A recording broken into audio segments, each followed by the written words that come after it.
I won't hide the fact that I'm a big Gabe Wilkerson fan. I wanted him to be supporting his campaign when he's running for the justice position. Those of you who haven't run for office yet, you should really consider it. There is no higher calling than running for office as a libertarian. Am I right about that? You do it for no hope of winning, no chance of personal gratification, financial remuneration. You do it only to spread the word. And I couldn't help noticing that Judith didn't hold up her hand when the question was posed, who's run for office? So I think we need a separate jar to get that one going. I also, before I talk about less important things, meaning my own campaign, I just want to piggyback on what Jeremy was talking about earlier.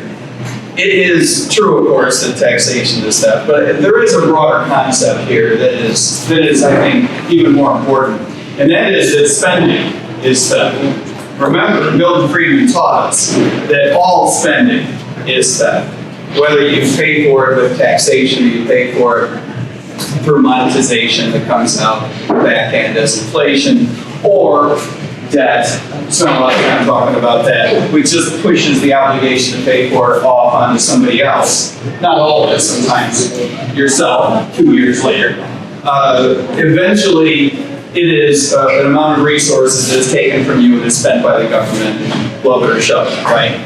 So I would encourage everyone to really be supportive of Jeremy's organization. It's terrific, and it is true that all spending is theft, not just taxation. So his focus on that is real important. Yes? Have you figured out which office do you want to run for?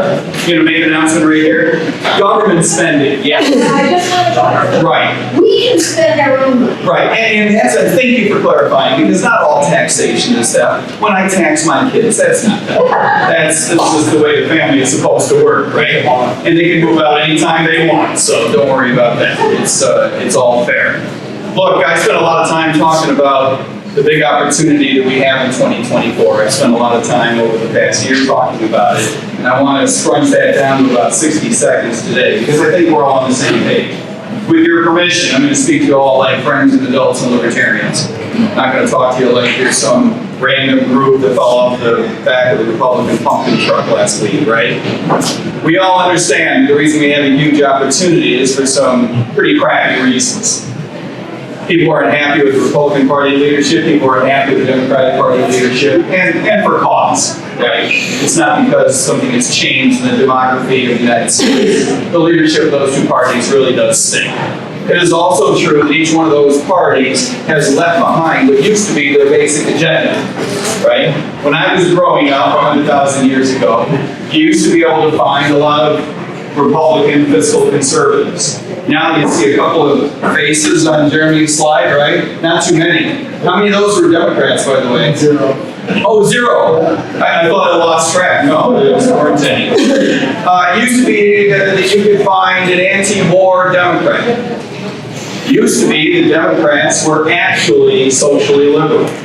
I would argue that they're not really socially liberal anymore. You joined that party because you believe that everyone should live their lives by their own standards and have the right to speak your piece. You and your Democratic Party have gone in two different directions. They are not like libertarians, right? Libertarians have different views, we argue, we punch each other in the face, and then we go have a beer. Democrats don't behave the way that we do. It's a disappointment. Having said that, I also believe that part of the reason that we have such a big opportunity in 2024 is because people recognize that many of our problems come from bad public policy, and bad public policy doesn't just grow on a tree, it comes from bad leadership. There is a growing recognition, I believe, in America that there is a difference between our values and the values of a political class that makes decisions for us. Honestly, I believe that the culture war is about to change, and change profoundly. We are about to get on the other side of what has been the way the culture war has looked recently, maybe the past dozen years or so. We're going to enter a period where people recognize that the big culture gap in the United States is between us and them. Them being a political class that includes Republicans and Democrats. People who do not respect your values. People who do not respect your values, even when, this is very important, I think, They do not respect your values even when they agree with them. By that I mean, they don't really care what you think, to the extent to which your ideas about culture and their ideas about culture overlap. That's frankly a coincidence, because their fundamental values are to maintain command and control. It turns out to be true, for example, that your government took money from you forcibly, mixed it with a lot of other money that they took from neighbors in and around Texas, mixed it with money that they found abroad, put it into an international corporation that you know nothing about, handed over to a foreign national who gave it to a contractor for the sole purpose of exploding a pipeline at the bottom of the Baltic Sea. That unfortunately turns out to be true. That's a weird story. The fact that it cost the Russian people and the German people, the Danish people and the Dutch people, probably in the long run hundreds of billions of dollars, is a bad thing. But put a pin in it, I would like to argue that's not the worst part of that story. Because it is also true that your government took money from you, again forcibly, mixed it together with money they took from neighbors inside and outside of Texas again, mixed it with money that they got abroad again, handed it over to a shell corporation about which you know nothing again, handed it over to a contractor again, for the purpose of developing a virus in China. That turns out to be true, which is weird, because the White House believes that you should know nothing about either one of these two stories. And please, God, let us find out someday that it escaped from that laboratory by mistake. That's what we're rooting for, right? Well, Judith, you're just a little skeptical. Let's find out that it was a mistake, please. The reason people don't want you to find out about these stories is because the values of the people who make these decisions do not align with yours.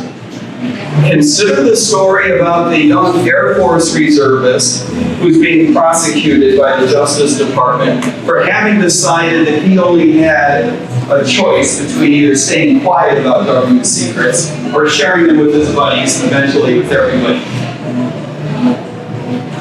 The story that came out is that he had leaked, is that the United States government's investment in Ukraine was not going well. That was the fundamental secret that he released. Let's think about this secret for a moment. The government of Ukraine knows damn well how that war is going. The government of Russia, they know exactly how well or how poorly this war is going. The Defense Department knows how well it's going. So from whom was this secret being kept? From us, from you, you and Judith. You and Judith, right? The two of you. They didn't really care about the rest of us, but they don't want you two finding out. I think that that's odd. And I would argue that as bad as each one of these stories is, the worst aspect is that notwithstanding the fact that they seem to have absolutely nothing to do with each other, they have everything to do with each other. That yours is a government that operates in the shadows and does so because not only does its values not align with yours, but because they know that its values do not align with yours. That is a profound statement. That happens all the time when you disagree with people. But when they have control over you and they know that your values and theirs do not align, then you've got a problem. This election will not be about small things. This election will be about values. It will not be about, to pick my favorite silly example, it will not be about whether the Social Security full retirement age should be 68 or 68 and a half. It will be about who has the courage to say in public that the idea behind Social Security of recruiting youngsters into a pyramid scheme in order to prop it up, only because of the enormous overhang of the elderly. By the way, some of them are very nice people. Thank you. Thank you. Now the three of us are on the same thing. Fine. Okay. Some of them are lovely people. But recruiting youngsters into this pyramid scheme is evil. This is an ethical problem. It's not just a dollars and cents problem. It's a fundamental ethical argument that distinguishes us from the other parties. For this reason, it is extraordinarily, unusually important that we participate in this election in a serious fashion, i.e., not the way we have in the past. It's my assertion that to be successful in this election, we need to combine a couple of different things that we haven't been very good at in the past. One, with all due respect, because I think that they're lovely people. Jo Jorgensen has been very kind to me. I think she's a nice person, she's smart, she's a libertarian. I would say the same thing about Gary Johnson. That being said, here's the big but. The but is, in the past, we haven't done two things very well. One is run an extremely aggressive, professional, credible campaign with a qualified candidate. The second thing that we haven't done very well is completely differentiate ourselves from the Republicans and the Democrats. If your slogan is, I'm fiscally conservative like a Republican and socially liberal like a Democrat, you have failed marketing 101. And you're better off staying home. Which I believe is what Gary's, I haven't seen. I don't know what's going on there. That's a missed opportunity. Now, to miss an opportunity in 2012, to miss an opportunity in 2016, to miss an opportunity during COVID in 2020, it's getting more painful.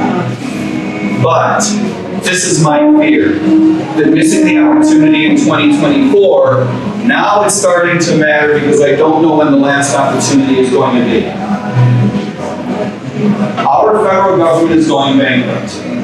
It will be bankrupt if it's on the same track that it's on now, well before the end of the century.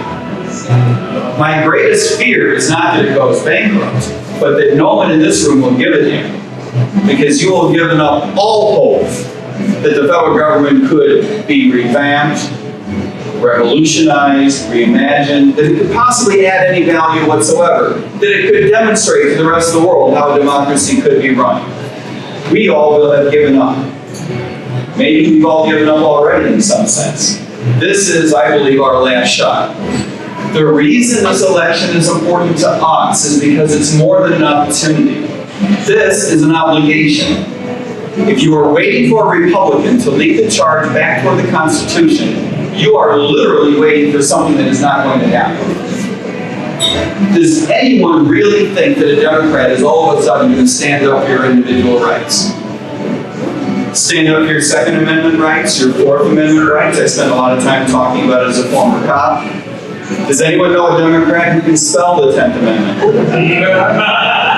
It's not going to happen. It's not going to happen. We are the philosophical descendants of the people that put together the Constitution, that wrote the Declaration of Independence, and did so for only one legitimate reason, and that's to protect our individual liberties.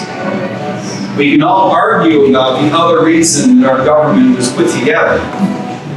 No one sails across the Atlantic Ocean 250 years ago for anything but something as important as raising their family according to their own standards and way of life. We soon will have no option whatsoever. We are playing to win because we're up against a wall.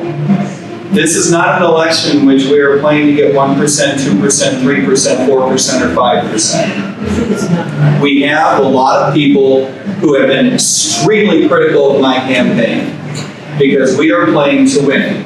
I will let you define win any way you want. I define win as changing American politics. This is our obligation. I don't know what percent it will take to do that, but I know that it's going to take a professional campaign with a qualified candidate, and I know it's going to take bold, completely differentiated messaging that identifies us as an other choice. You all know I'm running on what we call the Golden Deal.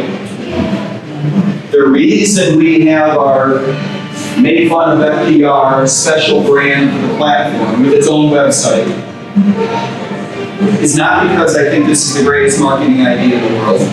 It's not bad, but it's not the greatest marketing idea in the world. The reason we do this is because this is our pledge to our party and to others that we cannot back up on. We can't back up on.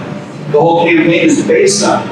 It's based on reimagining a new relationship between us and the government that we will tolerate. It's a collection of the most transformational libertarian ideas. It will be impossible to confuse us for a Republican or for a Democrat. That's the object of the game. Remember, the goal is not to find common ground with Republican or Democratic politicians. The objective is to find common ground with their voters. And I do believe that most Americans have a libertarian streak. They can't spell libertarian. They wouldn't identify it as such. But most Americans want to live and let live. And they are increasingly sick of their government. This is why we have both an opportunity and an obligation. Consider how many people are in this room. Consider how many people are at the Texas convention. 100, 200? I don't remember. 200, 250. Exactly. Probably the biggest.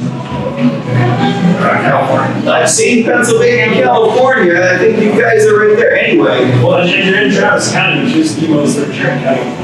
the most, each one is worth 2.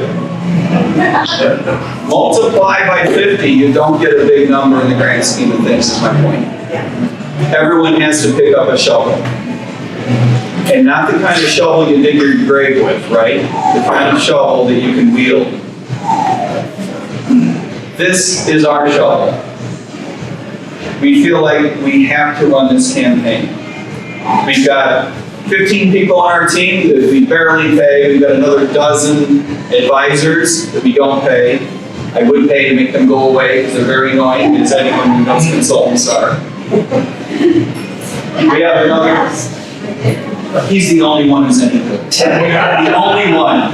Then we have a bunch of volunteers. So the team is getting big. But the other 40, they're not worth anything. He's the only one. The team is big, it's professional. We're almost to the point where we're ready to go. We will be ready by May.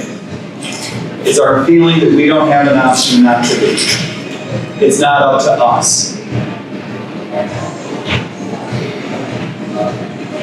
What do you all want to talk about? Ma'am. Are life pro-choice? Pro-life or pro-choice? I mean, personally or public policy? Public policy. Pro-choice. I was raised Lutheran and a Calvinist. I'm not going to be able to hide the ball and how I personally feel. I just have this feeling there's a divide in libertarian. There is a huge divide. Let me describe where I think the world is, if I may. The Dobbs decision was correct. I agree. As a technical matter, Roe v. Wade was a mistake. And it was explicitly a mistake. It wasn't accidentally a mistake. The decision itself, Senator O'Connor herself said that it was done in order to unify politically the position. A huge mistake and a huge overstep, however you feel about it. Each state is going to have to draw a line because public policy is and must always be downstream from culture, particularly in our criminal code. When you criminalize something that the culture is not ready to give up, that the government can't stop, that's when you create black markets. That's why we have a black market in drugs. That's why we have a black market at the border in terms of immigration. To criminalize something you can't stop and the culture is not going to give up, we don't need another black market. Where the culture is now is that it's not going to put up with either of the two extremes. Our culture is not going to put up with abortion up until 5 minutes before delivery. Yes, I'm well aware that there are some people in the Democratic Party. But on the whole, our culture is not going to tolerate that. Similarly, on the whole, our culture is not going to tolerate abortion is illegal 5 minutes after conception. Meaning each state is going to have to draw a line in gestational time. That's not a happy position for a libertarian to be in. But the truth is that each state is going to have to wrestle with that in a cultural context. Those of us who are personally pro-life, we will have to fight this out in the culture, which is upstream from public policy. I do not like the idea of using public policy to affect culture. Which is why my family's mad. I think that's all very well stated, but I was at National in 2022, and there was a huge, it was shocking to me. There was a huge divide, and I don't know. And there is in America. I don't know if the Libertarian Party can hold together with that divide. Hold on. It's been there since 1972. This isn't new. It's been there every single year since 1972. And we saw And it. it does not divide us except on the issue of abortion. Yes, ma'am. There are some people making the that's got to be all. This is why I think it was good to take it out of the platform, because it is divisive. And the whole point of libertarianism is you get to believe what you want. You can't make other people live by your beliefs. So we're all good.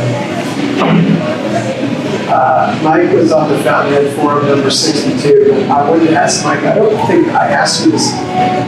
What do you think about the whole immigration issue? You know, I was just at the Pacific Bitcoin Festival, and one of their speakers was all scheduled and bought a plane ticket. Suddenly his visa goes away, he can't get in to speak at a conference. All said he what? He couldn't speak at a conference that he was advertised as a speaker at. Because of what? Because immigration decided he couldn't get in. Oh, he was a foreign national, he quit from. Yeah, for whatever reason, for reasons he didn't, and apparently he was told 2 months ago, yes, it works. So, Right. I'm really worried about the Libertarian Party going inside immigration. It's largely because I would be able to leave. Well, I appreciate that. I do not believe that the Libertarian Party is going to go anti-immigration. There is a group of people who are not as pro-immigration as most of the rest of us, but I don't believe that they're going to carry the party. Look, we need in the United States a much more pro-immigration policy, but we also need a policy that's much more pro-immigrant. And I believe that those are two slightly different things that work together. We need to get much better at bringing people in legally. This idea that it takes weeks and months and years is a joke. By the way, it's also a joke to let people in and tell them you can't work. I would much prefer a policy that says, I'm going to call you in 6 weeks to make sure you got a job. That would make me a lot more comfortable than, I'm going to call you in 6 weeks to make sure that you don't. That's a little weird. We don't want to be recruiting people that are lazy, right? And of course, it's inconsistent with the reason that people come to the United States anyway. When I worked for the White House, we could vet people into the United States in 90 minutes, into the White House in 90 minutes. So don't tell me it takes weeks and months and years to get someone across the border. That's just silly talk.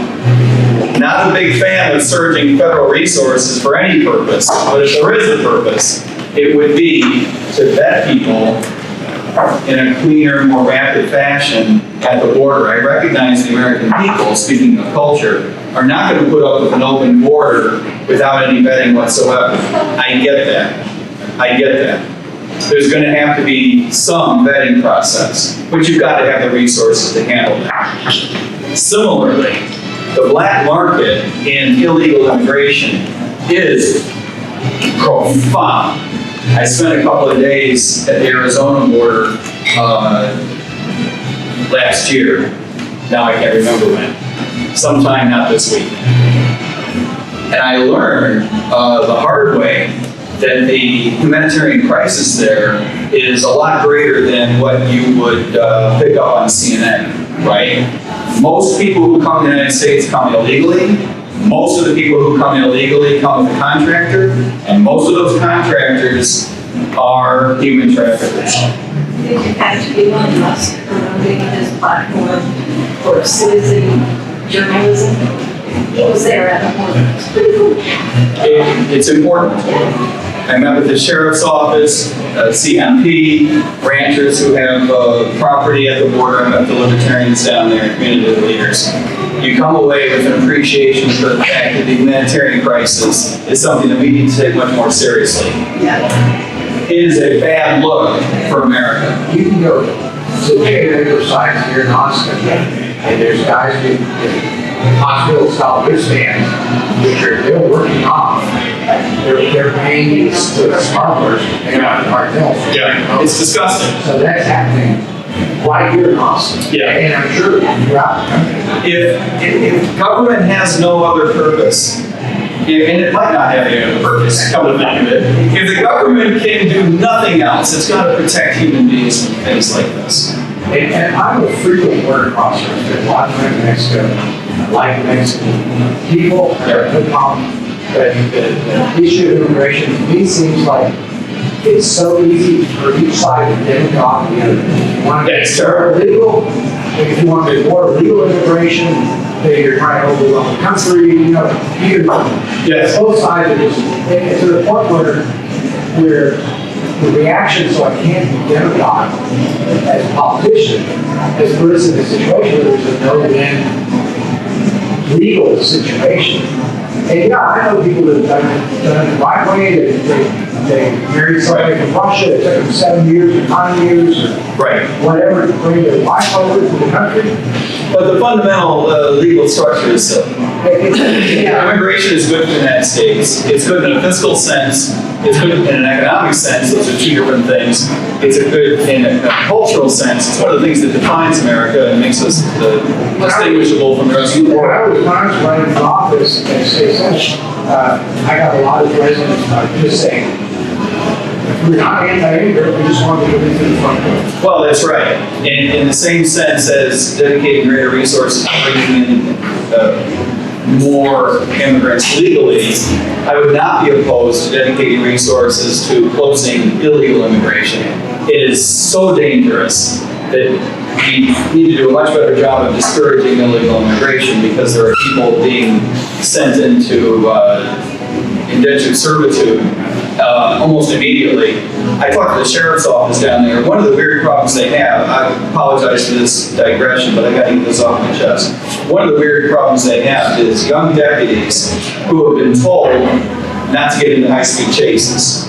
As a police officer myself for 11 years until a couple of years ago, we went through the same thing. It's very difficult to stop trainees from getting into high-speed chases early in their careers, especially because some of us who've been around for a while, we're still getting into high-speed chases because you just get so frustrated. The reason the young deputies are getting into these chases is because they know what happens if they don't get that car. And they're willing to risk their life and their job and other people's lives. I'm not saying it's the right thing to do, I'm just explaining the problem. Because they feel like they have to stop that car. Or what becomes of that individual is, in many cases, explicitly unspeakable. So it's a real problem. Anyway, let's. One more follow-on about this immigration stuff. I think we have to be cognizant as libertarians about the fact that immigration changes a country. Not today, but 10 years from now. And the I came from India. And I know that 95% of the other Indians in this country are Democrats. Maybe 4%. I'm not presenting any evidence, I'm just throwing out a number. They may be. Yeah. And so if you expand immigration in a way that so that all the people, and by the way, my belief is that people everywhere are coming from status countries, and therefore they have a status viewpoint. And they're coming here because they're economic refugees in some ways. I'm not being disparaging. Right. But that they have a certain worldview of what they expect from the governments. And I think that worldview is, in my opinion, contradictory to what we think about libertarian. I think the data would not bear out your argument. With respect to East and Southern Asia, I don't know. You may be right. But Venezuela, pardon me? Venezuela, Cuba. Right. From Latin America, it's the opposite. Having spent a lot of time in Dade County, I can tell you that there is no one more anti-government than Cuba. They're rabid, and I think the fact that they are leaving such corrupt places is what leads. It's not that they're all Milton Friedman acolytes. They're not all Austrian economists. They're not all libertarians. But they have seen so much go wrong. Venezuela is a very interesting example because it's so recent, the rapid changes, right? Whereas, the 1960s immigration from Cuba was so profound, and again, the 80s was so profound. Things were happening so fast. The people that came over were very much anti-government. Interestingly, the Republican Party was asleep at the switch, right? And missed that opportunity. And now the Republican Party is trying to claw that back. Whether they succeed or not, I don't know. Yes, sir. If we could accept for a moment that military action and the U.S.-controlled proxy wars are some of the greatest threats to life and biological lines, what is the general shape of your plan to remove the United States from these foreign entanglements without opening a power vacuum for China to sit? I think that you will create a power vacuum. The answer is you've got to be a little bit more tolerant of a power vacuum than the Republican Party is today. I would love to tell you that it could be managed in such a way that there would be no power vacuum, right? I just don't, I don't think that that's realistic. I don't think you can have it both ways. And so for libertarians, we got to poop or get off the pot. We can't tell people out of the left side of our mouth that we are going to close bases, bring the troops home, exit NATO, end strategic ambiguity, and bring the Gerald Ford home. And then out of the right side of our mouth saying, but don't worry, we're going to continue to project just as much control over the world as we do today, and therefore you will not see the rise of fill in the blank. Iran, China, and Russia. I think that might be a promise that I might be willing to lie to Republicans and Democrats about, but I can't lie to you about it. Having said that, it's not clear to me that that is an evil proposition. It's a crappy one. I'll give you that, right? But I'm not sure fundamentally you can argue that the world has been made better, safer, more ethical, more democratic, more tolerant because of the American hegemony having been projected around the world the past 75 years. I think that's an uphill climb to make that argument. You know what I mean? Absolutely. So I might be willing to lie to a Republican about it and say everything's going to be okay. But at the back of your mind, you gotta be able to intellectually get your brain around the idea that China may end up controlling a lot of Asian seas. And we're just gonna have to see how that plays out. As about yourself now, presidential candidate, how would you go about convincing a lot of cops out there to be on board with ending the trouble? I think most cops recognize that as an empirical matter, it doesn't work. And I think that most cops ethically don't care. I think that most cops have a libertarian streak, as we were discussing earlier, just because they hate their boss, like we all do, right? Their boss happens to be the state house. Well, I've been a cop for 11 years. Most of the people I knew were registered Republicans, a couple registered Democrats. But most of the cops that I know would be okay with sunsetting half of the war on drugs, which I think is the way it has to be approached anyway. I think it has to go stepwise. I think that America, once we wrap up legalizing marijuana, America will then be more ready to legalize things that are not habitual, right? And once you get your brain around that, a decade later, you'll be able to sunset the war on drugs completely, but it's going to have to go stepwise. Where's that? They're afraid that if marijuana is suddenly legalized, that they'll have one less town that is kicked out the door. But more dangerous kind of going on in that house. They're having to testify against changing the laws at the state capital. And that's the same thing, they only in person, and some of these cops actually go to church. They don't know this the reason. Well, I believe you. There are cops that feel that way. All I can tell you is that in Florida, it's less that way.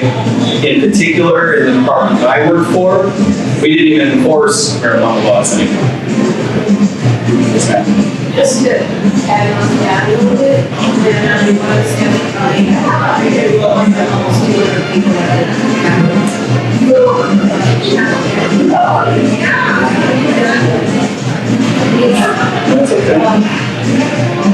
what I found was the biggest obstacle to getting any of that passed and what you always have really wasn't constitutional area.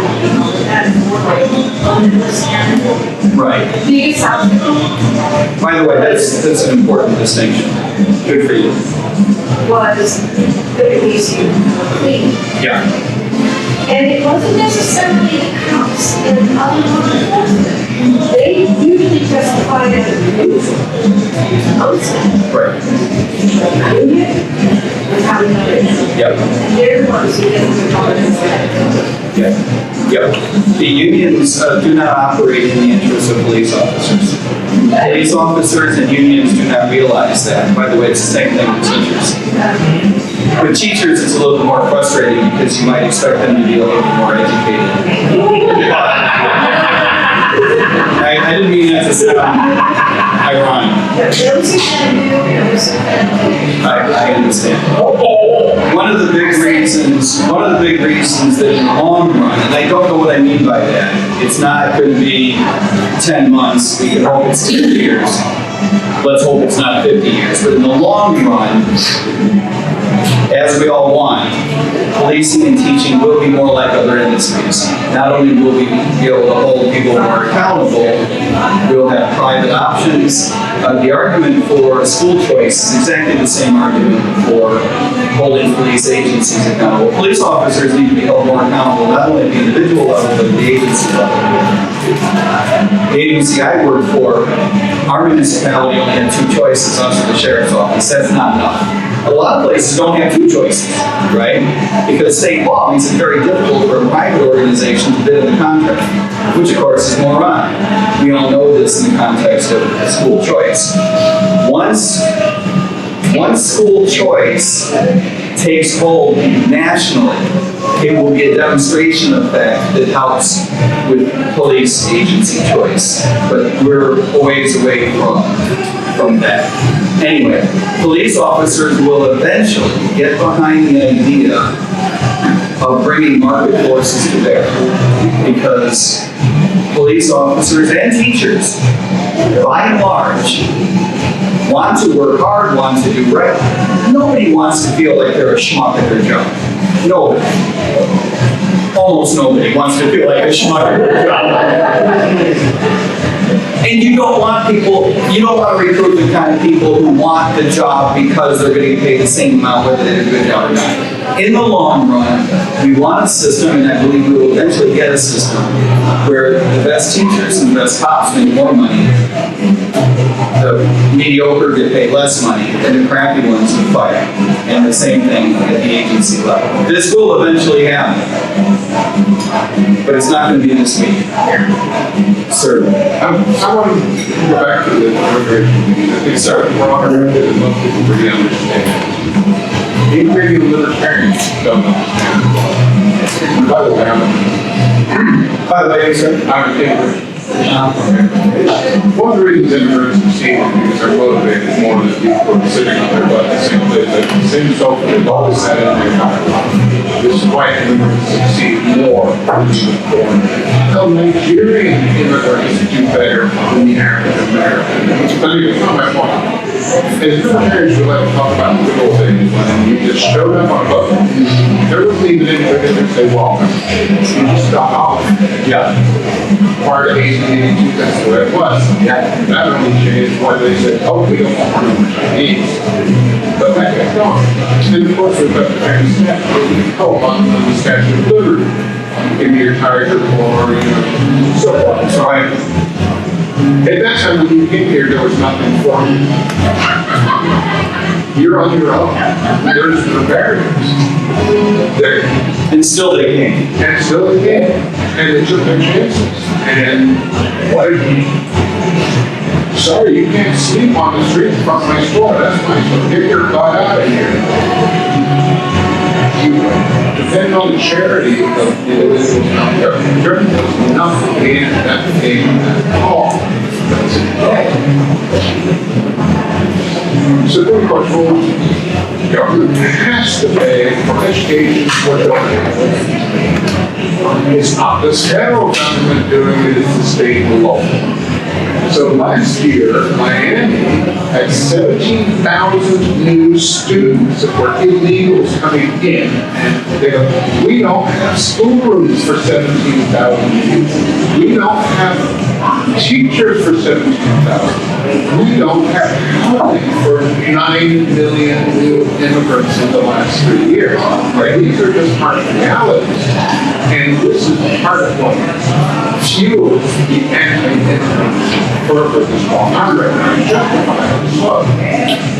California's got bigger problems than Texas. In California, it's taking 2 years to get permission to put up a shed in your backyard. And here, you can get permission to build a house in 5 or 6 months. So we're in Texas are blessed by being with that. But 9 million people, you can't build housing for 9 million people in 2 years. It's just floods, which leads me to the inevitable of saying, you're on your own. No, we're not going to pay your hotel bill like they do in New York. We're not chance. We're going to feel something until you got enough money to buy something yourself.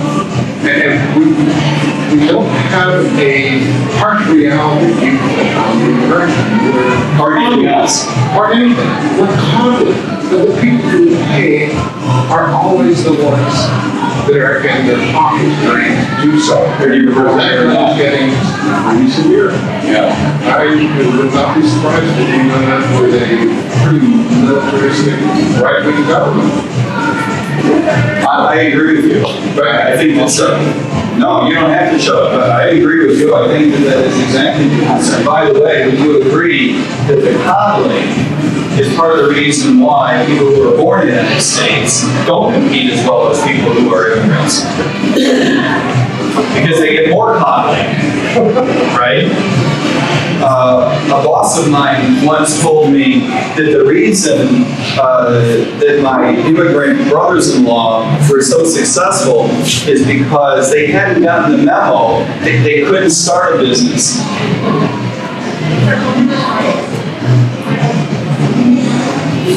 Sir. Yes. So why did you become a police officer? And then why did you stop being a police officer? I stopped becoming a police officer. I think I aged out a little bit. I was a police officer as my second career from age 49 to 60. Until just a couple years ago. I'm 62 now. I was blessed with good physical health. I almost said health, but then you might challenge me, physical health. And so, that was terrific. I went into it thinking it was going to be 2 or 3 years. And I fell in love with my community, and I stayed. I put it off. It was something that I had wanted to do in my 20s and figured I couldn't afford it. So I stayed I'd been in commercial finance coming out of business school. I went back to graduate school. I worked in politics a little bit, and I worked for the White House, and I worked for the banking industry, and then I had my own business. And I taught at 3 different universities. And I was blessed to be in a position where I thought I could finally afford it. But I was 49. Now, the reason I became a police officer is because I'm a big believer in public service. And I recognize that those words mean different things to different people. I recognize that before we have a food fight here. Let's find something else to fight about real quick. But to me, police work was an important form of public service, at least in my mind on the way in. What I learned is I was right, and it's easy to be wrong. Police officers have an enormous amount of discretion over what type of police officer you're going to be and how each case goes. Good police work is very libertarian. It is a team sport. However, there is so much discretion over individual decisions that you quickly realize, for better or for worse, you quickly realize you are the last wall against tyranny. There is no one else out there to protect the individual liberties of the people in your zone. Most people become cops because they want to protect people from bad guys infringing on your liberties. But you kind of quickly figure out there's no one looking over your shoulder every single moment, right? So if anyone is going to stand up for Fourth Amendment or Fifth Amendment rights, it's going to have to be, at the end of the day, it's going to have to be you. They could turn body cameras on. Right, and we carry body cameras where I worked. Nobody likes to have a camera on while you do your job, so there was some pushback. It eventually turned out to be a good thing. And I'll tell you, just in case you think I'm here trying to convince you I've always been the greatest libertarian in the world, maybe I was, but let me tell you the truth about when cameras came out. My boss calls and says, I want you to wear a camera as a demonstration, because I figure you'll wear it, and then the other guys will fall in line. Forget about it, right? I didn't like being used by my boss. I didn't feel like having to shove it down everyone else's throat. And I didn't feel like wearing a camera, to be honest, right? Fine, we have an argument, slam the phone, whatever. 2 days later, I take this young woman to the sheriff's office, drop her off at the jail. I head back to my car. On my way to the car, young deputy comes running out and says, you have to stay here. She says you raped her. Oh, no. I spent 3 hours standing on concrete. Because it takes a while to wake up a detective in the middle of the night. I mean, it does, right? So detectives have to come out, blah, blah, blah. Eventually she recants and says it was, she was confused, right? Okay. I'm not sure how that happened, how you get confused about that. Fine. Next morning, phone rings. I see it's my boss on my cell phone. I didn't even say hello. Fine, I'll wear your fucking camera. It protects you. Yeah, and it's not easy to get used to. I understand why people don't like it, but you start them out as rookies and they don't know any better, and it's a culture turn, and it's the way it has to be. Thanks to social media, the perps now wear cameras. Yes. Well, that's true. It's a challenge because if you don't have the context, I'm not trying to stand up for bad police behavior, don't misread me. If you don't have the context, you quite literally don't know what you're looking at. And that goes both ways. You know, you see a cop doing something that looks violent, you think, oh, it's horrible. Maybe it is. Maybe something happened 8 seconds early, I don't know, right? It gets complicated, but it also goes the other way. There's plenty of times when, Judith, it's been great. I gave you your lecture. You're not gonna hit your boyfriend anymore, right? And Oh, please. no, you heard me. You heard me. Have a nice day. Camera off. If you ever touch him again, I will literally kill you. This happens all the time. All the time. I know it's only happened to you a few times, but it happens all the time because you know how to manipulate it. I mean, there's no silver bullet in the world, right?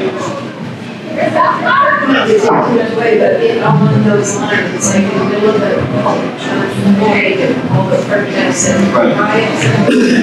And there was a video that went viral about this officer who came on the scene and ended up shooting a Yep. and Ron James was all over condemning this officer about it. Right. Well, what happened right before it was Lydia ended up killing, kept trying not to kill, but she had it, I think, so he killed this other one. Yeah. So he saved somebody else's life. Yeah. No. Well, LeBron's good at basketball. Let's keep it at that. Leave it there. And the problem is, and any officer will tell you, we hate to talk about an individual case because you get into it, you express an opinion, and sure enough, on Thursday comes out some fact that you didn't know, now you look like an idiot. So the expression we always use is, I wasn't there. I wasn't there, I don't know the details. But in general, this is how it's supposed to work, right? You never really know. Unless, and sometimes even if you were there, you don't even really know for sure. So you gotta be careful of expressing. Yes, sir. That's something that I heard that any instance where we're talking about it not be treated as destruction evidence. Yes, agreed. Now the problem is, agreed. So this is agreed and rather than but maybe.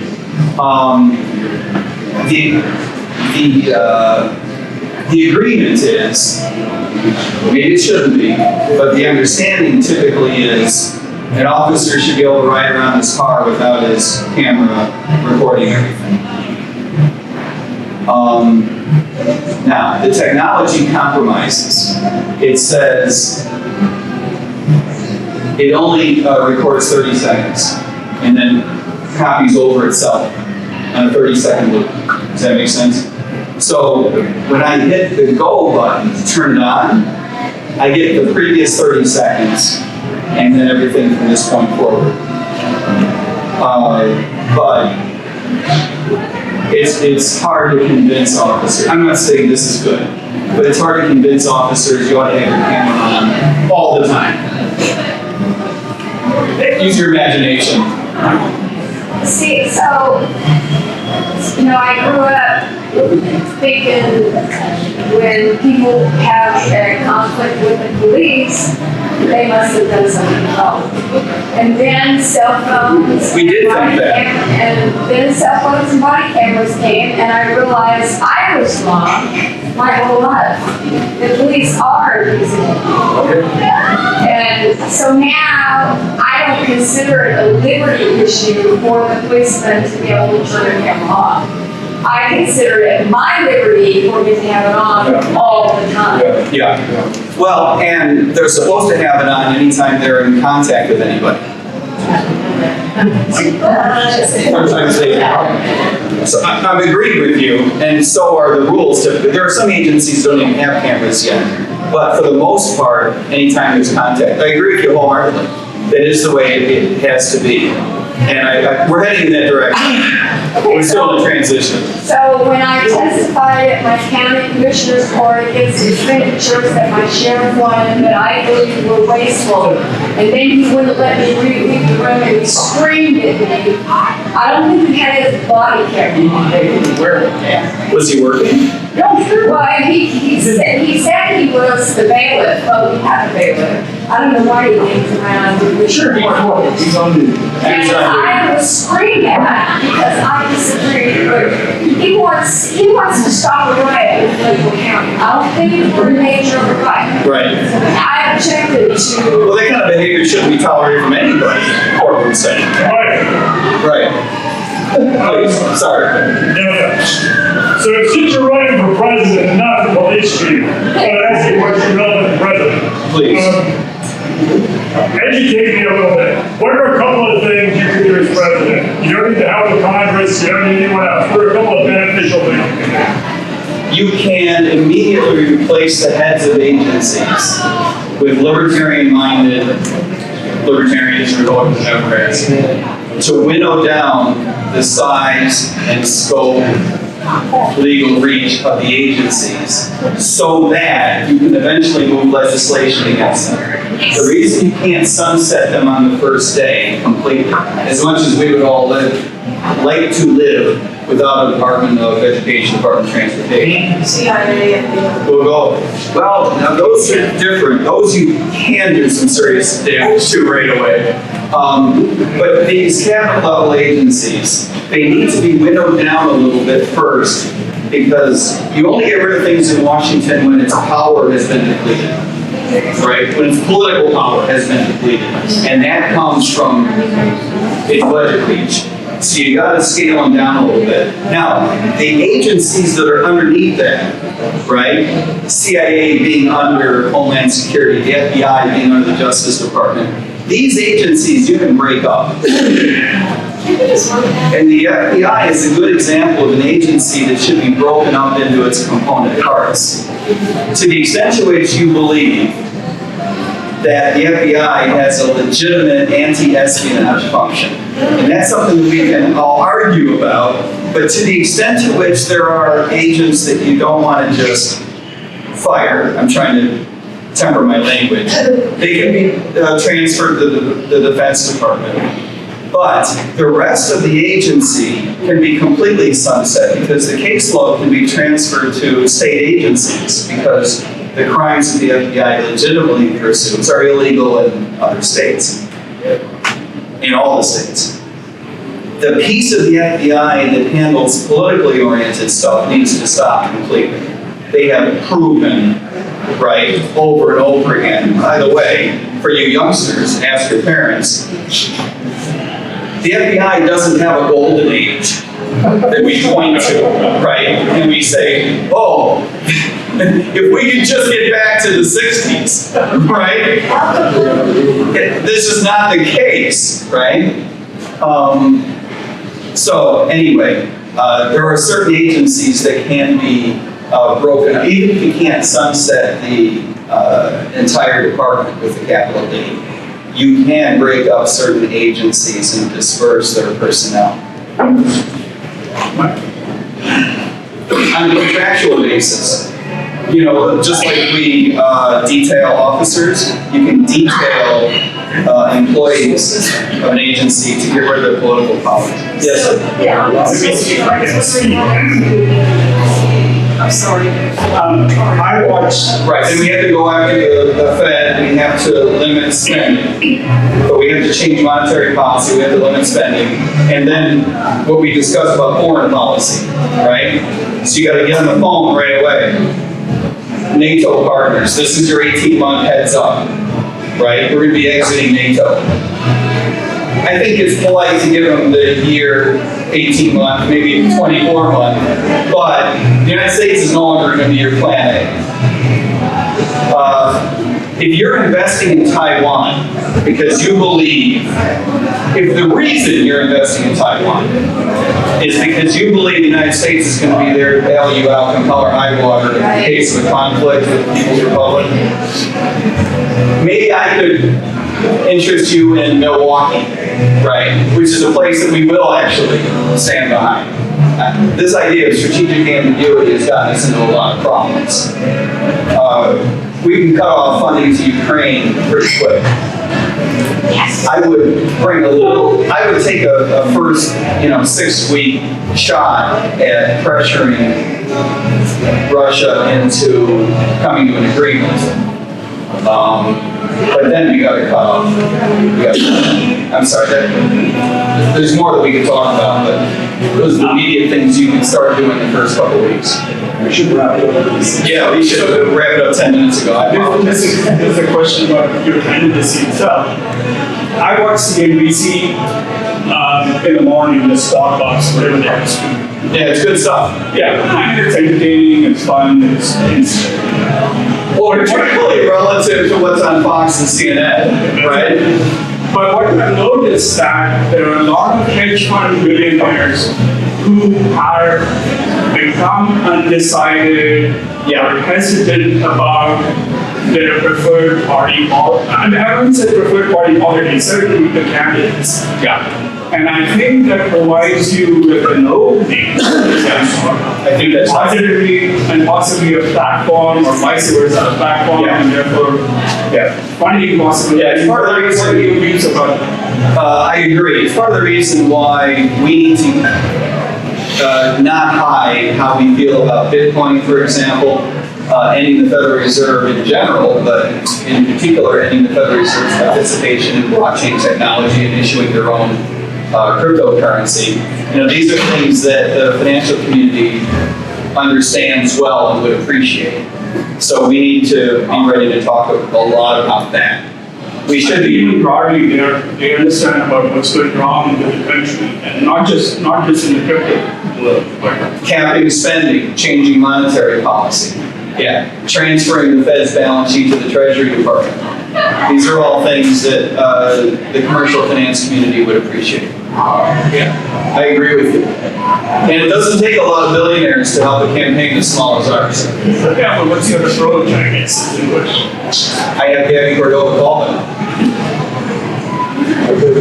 They don't give us money yet, but they're starting to take Gabby's phone. Gabby was the person who used to work for the LNC, their outreach person, and we hired her. Because I'm a jerk. Oh, Gabby, Yeah. she's a sweetheart. She is a sweetheart. Okay, one last question, or a request. So you're out there on the campaign trail, you're trying to pull in, let's say you get nominated, and you're going up against, to Trump is like, and Robert Kennedy Jr. Whose number one qualification is that he knows he can't win the Democratic Party nomination. Which is weird. And he actually tweeted something that I'm pretty sure is serious, he might take it on him, because he loves the work. And he's a statist at heart. Absolutely. He's a statist at heart. Yeah, he is. But I did want to ask, If you were as old as I am, you would be a Bobby Kennedy fan.